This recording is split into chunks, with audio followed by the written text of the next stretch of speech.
Hello. Hello everyone, There we welcome go. to another TSG live stream with me, John Parker, and Me, Jack Cowling, and today we are talking about the third and final episode of the 60th anniversary specials, The Giggle. Now, this episode was quite amazing. It's taken me by both surprise and has made me quite lost for words, if I'm honest. What's quite interesting to me, just making sure that the stream's okay. Oh, it's alright, my phone's not up to date. I was apparently far behind in the video. Carry on, John. You don't My say. apologies. You don't say. Anyway, yes, we're just making sure because there's some technical difficulties to begin with.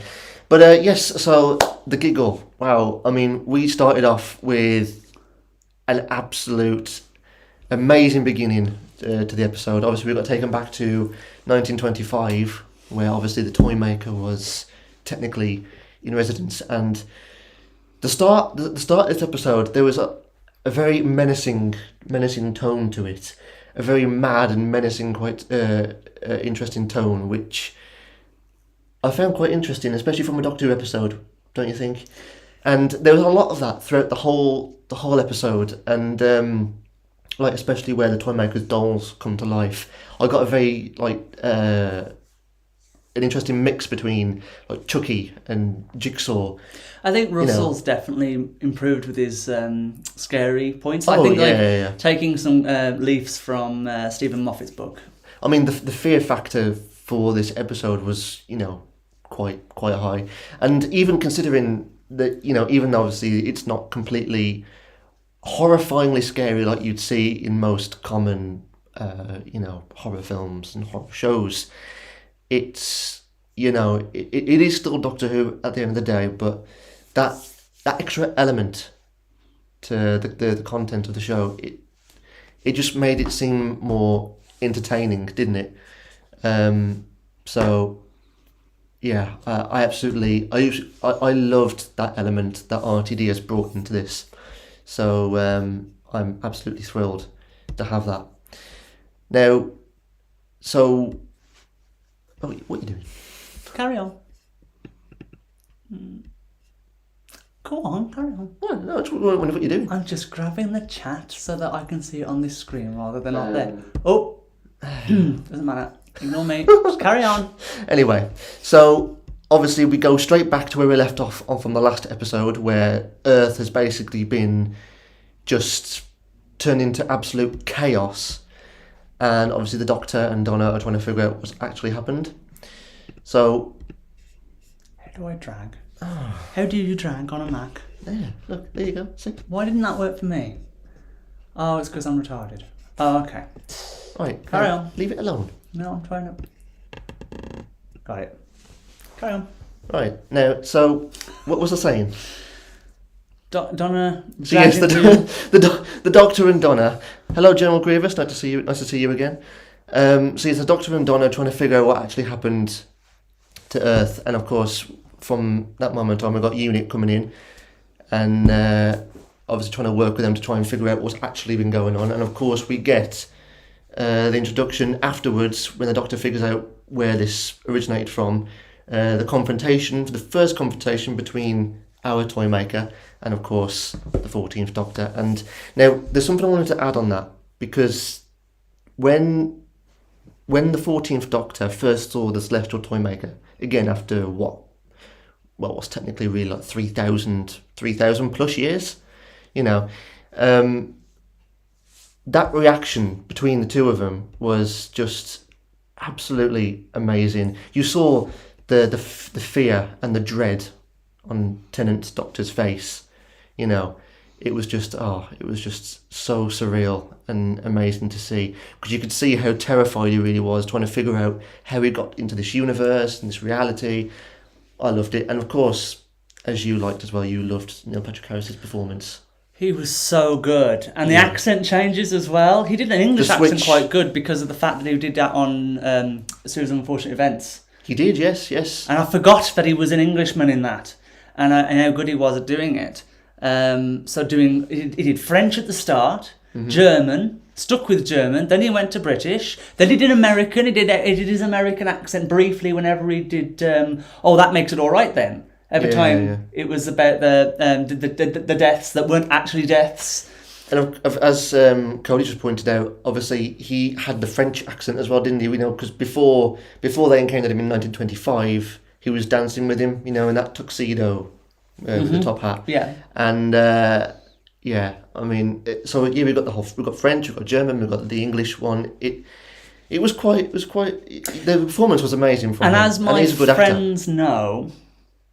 So if no one people ask you, if you could have a superpower, any superpower in the world, what would you like to have? I always reply with reality warping or reality changing, or anything to do with reality power over reality. Yeah, the toy maker has the abilities that I would want. Essentially, the toy maker is a walking, talking, breathing reality stone. Yeah, from the that's the kind Avengers of abilities that I would tell. Next time someone asks me what superpowers do you want, I'm probably going to be like, if you've ever watched Doctor Who, the toy maker. Yeah. That kind of power is my. But you know, Neil Patrick Harris, his performance was just unfaltering. You know, completely unfaltering.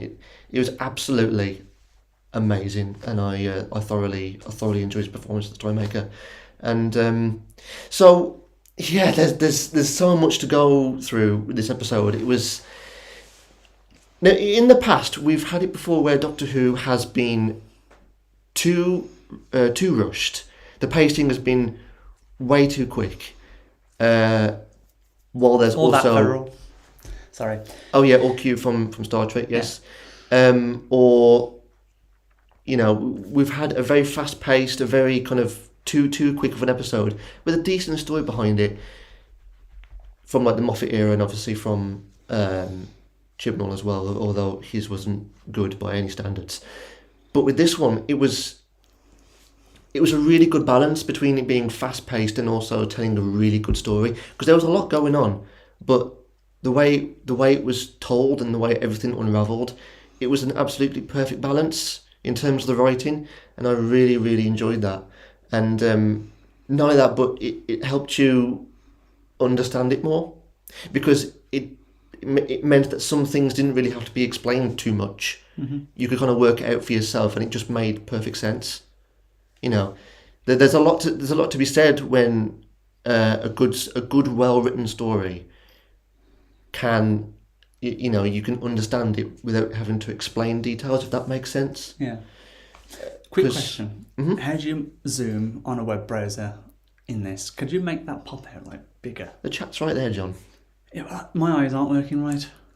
Well, not really. No, not. Okay, not it doesn't matter. I need new glasses. I've got them on my phone.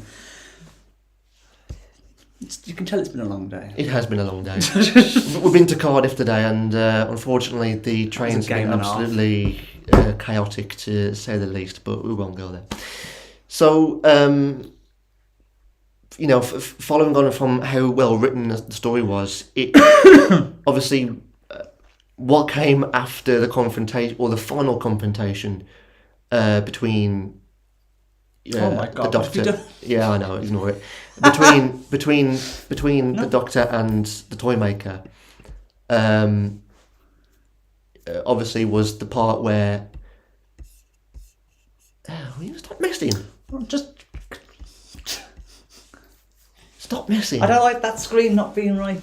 Anyway, so you're impossible. So obviously moving on from that, we got the biggest reveal was obviously between the 14th Doctor and now our 15th Doctor, Ncuti Gatwa. The leaks were right again. Yeah. So the leaks weren't completely correct with Wild Blue Yonder, but they were correct with the Giggle, unless... No, it was. I think it was. I think the leaks for Wild Blue Yonder weren't accurate. But So the interesting thing about the Giggle is I'd heard that someone had been near... You know the scene where Ncuti was going to hit the TARDIS with a hammer? Yes. So that scene was witnessed by someone obviously internal on the crew, and that had leaked. Somewhere along the line, someone had leaked or had heard the filming of that scene. And that's where the leaks had come from, where they said that Shooty was wearing nothing but a shirt and shorts, which is what we saw. That he had a hammer, which is what we saw. And that they'd heard him say, "You get a prize, honey," or "We get a prize, honey," or something like that. And that was what he was saying with... and then he hits the TARDIS with the hammer, which they said he did. And there we go. That was what they'd filmed. Which I really liked. Now, a couple of interesting questions here. So, I was saying to you earlier, wasn't I? Because now that we've got these two different doctors after this bio-regeneration thing. Bi-generation. So, after this event now, we do have a secondary doctor. Because obviously we technically had another version of the Doctor back in Series 4, where the Dr. Donna meta-crisis thing kind of expanded and created that human form of 10th Doctor's Time Lord version of himself. But obviously that was a more human type copy, which wasn't really the same. Obviously now he's in a parallel world anyway. So, but now we actually have a secondary Doctor, who part of the original regeneration line, and now living on Earth or doing God knows what else. And I was saying to you earlier, wasn't I, that obviously we could now potentially see more of him. And as Federal Expressman mentioned, it's interesting to know if they're going to actually do a spin-off. Do you think? I mean, the thing is, David Tennant is quite a busy man. True. So I don't know exactly what his schedule would allow him to have a spin-off. I wouldn't put it past Russell T Davies to allow that. Revive his Who-universe more, like the Sarah Jane Adventures. I mean, and he's got Torchwood. the budget now to pay Davies some good bucks for it. Yeah, so I mean, I can see a spin-off, but forget the spin-off for 1 second, which I would like, by the way. I really would like that. But now that we've got this Doctor here, we could start seeing more of him, obviously from television point of view, as cameos, couldn't we? Technically. So, interesting question, Cody. Technically, they're both the Timeless Child, and I guarantee you that Russell's going to keep the rules of the Timeless Child in Shooties, so that way he can just keep regenerating without having to worry about a limit. Because, to be honest, putting that limit back in place is just going to make it harder for Russell to get away with funny rules and stuff. So they want to keep the idea of continuous regeneration, so I'm assuming they're going to say that Shooties is also a Timeless Child, like two Timeless Child. I mean, the Timeless Child is just a title. It's whatever species the Doctor's supposed to be now, which I don't think Russell's ever going to get into. I don't think he's going to give a damn about that storyline. I think he's going to drop that now. And I think we should, as a fan base, just drop that now. So he's going to make it more subtle, I suppose. Yeah, and just not really reference it too much. It might be worded every now and then, like it was in, episode 1 or whatever it was, these specials. World War Yonder it was referenced, wasn't it? But I don't think it's important. I don't think we need to worry about it. Because he was given like what we originally thought as a new set, didn't we? A new cycle, yeah, but it wasn't actually necessary if the Timeless Child thing is true. So it was more like a facade, wasn't it? Really, it was a facade, yeah. Well, that's the way Chibnall's portraying it, yeah. But anyway, we don't need to go into that because that whole storyline from Chibnall, well, not just the storyline, but Chibnall himself, his writing really grinding my gears. But anyway, so it's interesting. It is interesting to know though where they're going to go with this, and it does, as Cody's mentioned, it does kind of create a few more questions as to how they're going to follow on with Ncuti Gatwa's new reign as the Doctor, which I think is going to be interesting. He's a very interesting Doctor. I'll tell you what though. Hands down, because I knew we were probably going to see him at the very end, but I didn't realise we were going to have a pretty decent full-on section of it event with him. I can't wait to see the reaction videos on YouTube. Yeah, I did not expect that at all, and I thought the last game that they played was pretty good, because I think if there was one way they would ever be able to not so much outwit, but get ahead of the Toymakers game, was to have two Doctors. Mm-hmm. And that was the only way. And I find interesting? Oh no, he wouldn't be able to. So technically, the toy maker could have made it so that he won because he could always have perfect hand-eye coordination, but he wouldn't do that because the toy maker never cheats.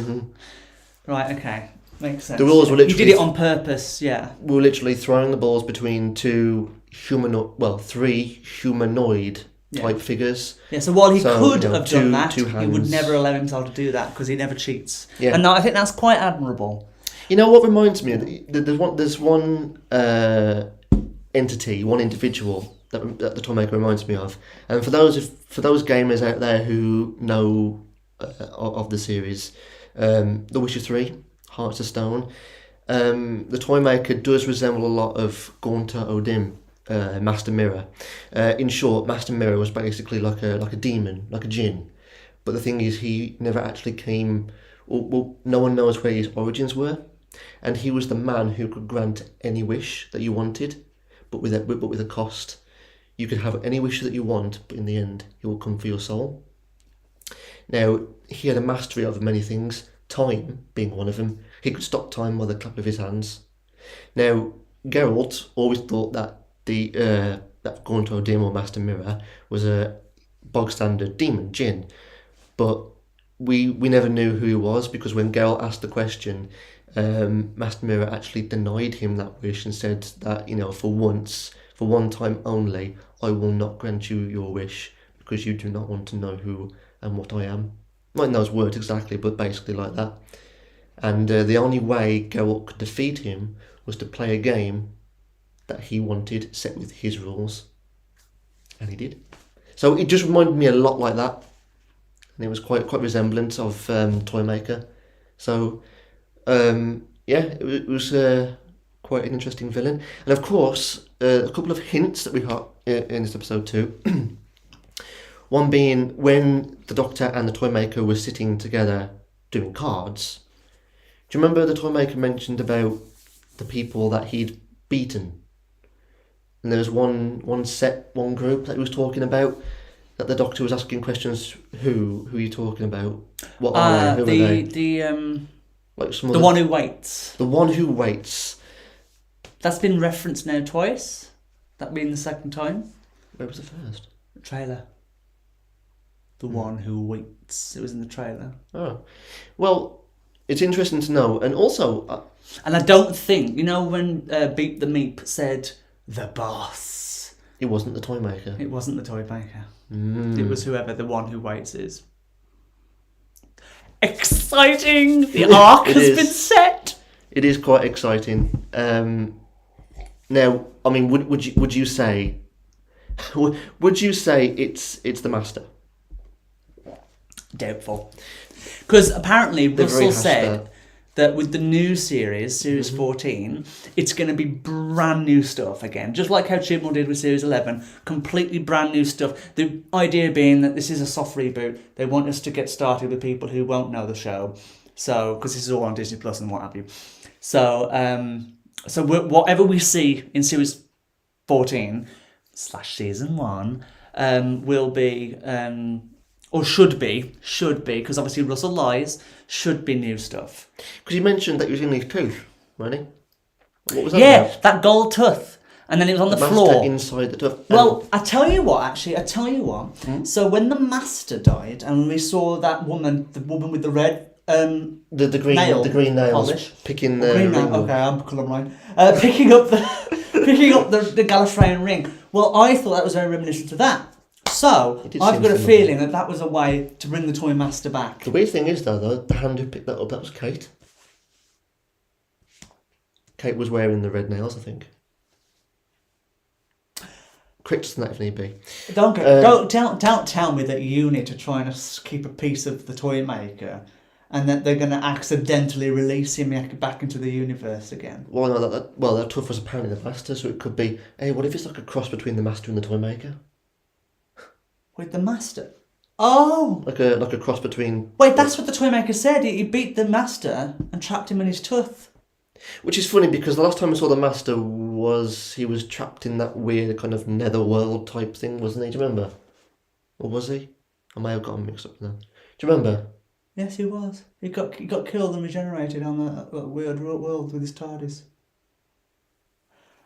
Interesting. So that means that Russell's played the same game again with the whole woman picking up something of the Masters to bring him back. But it might not necessarily, like you said though, it might not necessarily be the Master again. It's going to be. I think it's going to be a one hell of a twist. Don't you think? Just going back quickly on one of the other questions about the 14th generation, that does still interest me, because obviously we didn't just have his face returned, did we? His clothes regenerated, all that shifted. That was never really kind of explained. But didn't you mention that this might get acknowledged in future? In the future series, the next series? Well, I don't know. I thought that they were going to acknowledge the whole clothing regeneration as a canon thing, but Russell just said that he didn't want to see David wearing Jodie's clothes because apparently that'd be an offence to trans people or something. Really? But yeah, so I thought they were going to explain that in canon, but they obviously haven't. I don't know whether that's going to be explained in the commentary or whether we're going to see that in the future, but as far as I know. But, as was pointed out earlier by somebody in the chat, and I've forgotten who it was, my apologies, but when Ncuti came out of the Doctor, the reason why he only wore half of his clothes is because the clothes split along with it, so it was like half of his clothes were like because apart. the tie was still that kind of weird silvery. Yeah, it was part of David's clothing, but it wasn't. I really wish he'd wore some trousers though. It was a bit weird, wasn't it? But there you go. Then again, at least he can say he saved the world with his underwear. And at least his underwear stayed on. Although... yeah, anyway, that's a whole different topic altogether. But, overall, it was an interesting episode, to say the least. Interesting point, yeah. Roxy. By the way, guys, I'm not being rude. I'm just looking at your chat on my phone because I can't. You can't see it over here. My eyes are doing funny things where all the text is like slightly blurry. I need to go to the opticians. You do. It's these glasses, I think. So either that or my eyes are just. It might be the lighting, but anyway. Fair enough. Yes, I think there they've got like two completely different beings. There's a point. What if ever at some point? Okay, I'm just going to call him Tennant Doctor for the sake of it because he's the 14th. But what happens if prior / current 14 regenerates? What happens then? Does he split again, or does he actually change face? I'd probably change face. By the looks of it, that boy generation thing is a temporary thing. We'll have to look at Russell T Davies's commentary in detail. Doctor Unleashed, because he says in the Doctor magazine he said that he was going to explain that. Well, we could follow up with a following discussion, couldn't we, on Saturday? So we could probably talk about that, future. We could do thoughts and opinions for the current current series. I should let you guys know. Make sure that you're keeping an eye now on our live tab. We will be posting. We've set up our homepage now on the YouTube channel to now list the live streams as the very first thing you see on the homepage. We're probably going to be focusing on live streams now because they're so much easier to manage compared to editing videos, and it means that we can produce content a bit quicker. Also, it kind of puts us on the spot a little bit, so it makes us, so we have to be a bit more, a little bit more succinct. And we don't mind having a bit of mistakes here and there. I mean, it's kind of funny. Yeah, it is funny. So, two other little things, because I think we're going to probably sign off now, but two things I want to mention. Obviously, one big point, of course, especially to all the classic Who fans, Bonnie Langford.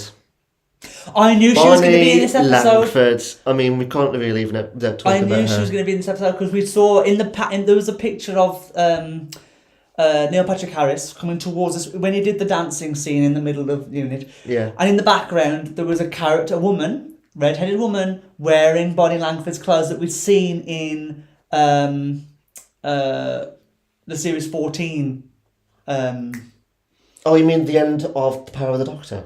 When there was in that group discussion? So... sorry. Bonnie Langford had been seen filming with Ncuti on a motorbike. So she'll be in series 14 at some point. Interesting. And the fans had noticed that the picture of her in the background was wearing the woman was wearing the same clothing of the woman in as Bonnie in the behind the scenes photos, and because of that, we went, Bonnie's in this, right? And that's obviously been confirmed. Well, given that Melanie, which is the character Bonnie Laver plays, given that she now works for Unit, I mean, obviously we're going to be seeing Unit again in their nice ivory Avengers type tower, which I thought was quite interesting. Quite a pretty interesting reference there to the Avengers. Not that there were referenced in them, but I can imagine we're going to see a lot of her now, and I wouldn't mind seeing a lot of other old classical Who companions coming back, like Ace and Joe Grant maybe. No, Adrian, just to answer your question, I was a bit late answering this question, but you asked about whether or not if you killed one of the doctors, would they both be killed at the same time because the same person in two places? The answer is probably no. These are two different people that have split from one person somehow. So the regeneration engine, instead of changing the current doctor, has just repaired him and then used the rest of it to, instead of changing him, use it to create a new body, just like we saw with Donna and the hand generating a new body. So that's probably where Russell got the idea from, but kind of a cool idea. Essentially, it's just created so you got the current doctor with his current branch, and this one's now just branched off a little bit. Here's another question for you. Technically, any Time Lord can have that happen to them. Because you mentioned it was being a myth or something, wasn't it? And okay, it might be rare, but can you imagine if the Master forced that to happen to him and you had two Masters? But, I think, okay, I see your point. I suppose really if they're going to use it, which obviously they're going to be using it, you could put the timeless child scenario into that, couldn't you? So I think the Time Lords, because they were aware of the Doctor's ability to do it. That's where they got regeneration from.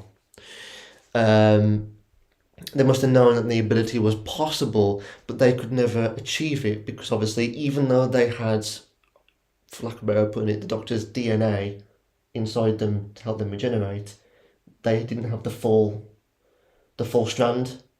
I'm using our current science to explain this. So they could never really achieve it. But obviously, the Doctor being the original and only. Well, I suppose they could apply limitations to make it so that we don't have that kind of catastrophe. Because otherwise it would have happened already. And we'd have loads of all different Time Lords splitting off randomly. The Master. It would be crazy. Yeah, that's what I just said, yeah. By the way, General Grievous, you said Neil Patrick Harris was great as a toy maker. Couldn't agree more. I think his choice there with casting Neil for that role was fantastic. The jumping up and down, the crazy scene in the middle of Unit where he's dancing and doing all the crazy... That was very reminiscent of a series of unfortunate events, and I thought that is great at doing that. Neil is at just being absolutely bonkers. It's a weird show, he's but it was a fantastic actor, great man. And so I'm interested about that. So yes, Adrian, technically you're right, but let's just try and scratch that if we can, shall we? I think they now used the definition of it. Well. Let's just say he's a Time Lord to make it easy. Yeah. I'm just going to keep calling him a Time Lord because I can't really be changing that to whatever they've come up with now. But no, technically you are correct, Adrian. Unfortunately, because I still am not completely a fan of the whole timeless child. I don't agree with it. I think the idea was absolutely annoyingly silly because you don't do that to a character. You're sticking them on a podium. But it's kind of like, what can we do now? So we just got to move with it. And one final point I wanted to mention, obviously, sadly, after the previous episode was filmed, Bernard Cribbins couldn't carry on. Obviously, he was a very, very ill man. He was in hospital at the time, I think. I think so, something like that, yeah. So, obviously, we didn't actually see him in this episode, but I think... So the man who was in the wheelchair was a different actor, and they stripped a soundbite from The Poison Sky, I think someone said. Yeah. When he goes, "You go with the doctor," that was a soundbite that they stripped from that, just to put him into there, just to explain that he disappeared off the wheelchair. Obviously, that whole episode must have been rewritten to get Wilf out of the episode, and that's why at the end we don't see him. They pretend that he's off doing something else, shooting something. Yeah, moles. Yeah. It's quite nice thinking that, he was still out there at that time, and obviously I think we'll probably see that in the future if the Doctor and Donna do eventually return. So, that's pretty much all we got to discuss for this episode, I think. It's been very active in the chat, and thank you to all of you who have joined in. We've thoroughly enjoyed the 60th anniversary specials. I do have to admit I have liked them, and it has been quite refreshing, especially since obviously the whole Chibnall fiasco. So thank you all for joining. We've really enjoyed your company, and of course we are going to come back for the Christmas special. Yes, and by the way, apparently, according to Wikipedia, and I don't remember this being confirmed, but I'm assuming it's right because Wikipedia's found some information from the directors of the episodes. So, the Church on Ruby Road, we thought was episode 1 of series 14. Apparently that's not the case, it's just the Christmas special. So we're actually getting a separate special and then episode 1, whenever that is. And that actually makes sense because although I thought if it was episode 1, that would be Christmas Day, the special of being episode 1, and then a week later episode 2, episode 3. That didn't make sense to me because we obviously had New Year's Day and what have you. So no, episode 1 will be after then. I don't know when that will be. Maybe Easter time. I don't know what Russell's done, but Indeed. The point is it's going to be a special. But yeah, we'll be returning for that. We'll be returning for the special, and as Jack said, we might do a live stream before then, just to give our thoughts on what was it again? What's upcoming for Shooter Cat was Reign of the Doctor. Yes. So additional thoughts. But so please keep an eye on our live streams. Keep an eye on our Discord if you're in our Discord, because we do post the announcement posts about that. And yeah. So anything else? No. I think that's good. RMG and Verona, hello. Thank you for joining. Obviously, we're just about to end there, but of course, you're more than welcome to rewind and watch us back again. And of course, also, guys, if you want to, you're more than welcome to comment in the video after. Okay, Cody says it might be coming back in May. That's what he heard. Okay. So you're more than welcome to comment in the box below, even after the live stream's finished. So please do that. We'd love to hear any other extra thoughts you've got coming after that. And of course, until next time, do take care. And of course, remember, let your geeky side out, guys. See you soon. Bye-bye.